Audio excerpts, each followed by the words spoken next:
નમસ્કાર દર્શક મિત્રો, હું છું રૂપલ લુણીચિયા. સંપૂર્ણ ન્યૂઝમાં આપનું સ્વાગત છે. ડીસામાં આજે ઉત્તર ગુજરાતના વિશાળ સાડી શોરૂમના માલિક દ્વારા શહેરને સ્વચ્છ રાખવા માટે દિવસ રાત મજૂરી કરતા સફાઈ કર્મચારીઓનું વિશેષ સન્માન કરવામાં આવ્યું હતું. શહેરમાં સફાઈ કર્મચારીઓને બ્રાન્ડેડ પોશાક આપીને સન્માનિત કરવામાં આવતા સફાઈ કર્મચારીઓ પણ ખુશ થઈ ગયા હતા.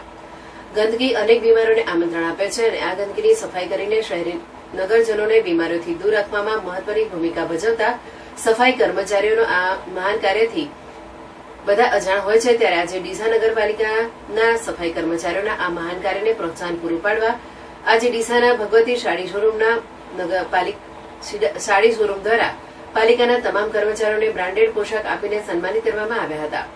સફાઈ કર્મચારીઓને સન્માનિત કરવા પાછળનો હેતુ લોકો સફાઈ કર્મચારીઓના મહત્વને સમજતા થાય અને તેમના દ્વારા કરવામાં આવતા સફાઈના મહાન કાર્યનું સન્માન કરવાનો હતો. આ અંગે ભગવતી સાડી શોરૂમના માલિક અમૃતલાલ કચ્છવાએ જણાવ્યું હતું કે પોતે ગંદકીમાં કામ કરીને શહેરને સ્વચ્છ બનાવી લોકોને બીમારીથી બચાવતા આ સફાઈ કર્મચારીઓ પ્રત્યે લોકોમાં જોઈએ તેટલો આદરભાવ જોવા મળતો નથી.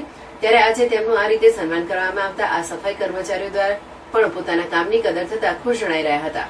તેવું કહેવામાં આવે છે કે સ્વચ્છતા ત્યાં પ્રભુતા અને પ્રભુના વસવાટ માટે શહેરને સ્વચ્છ રાખવામાં મહત્વની ભૂમિકા આ સફાઈ કર્મચારીઓ જ ભજવતા હોય છે.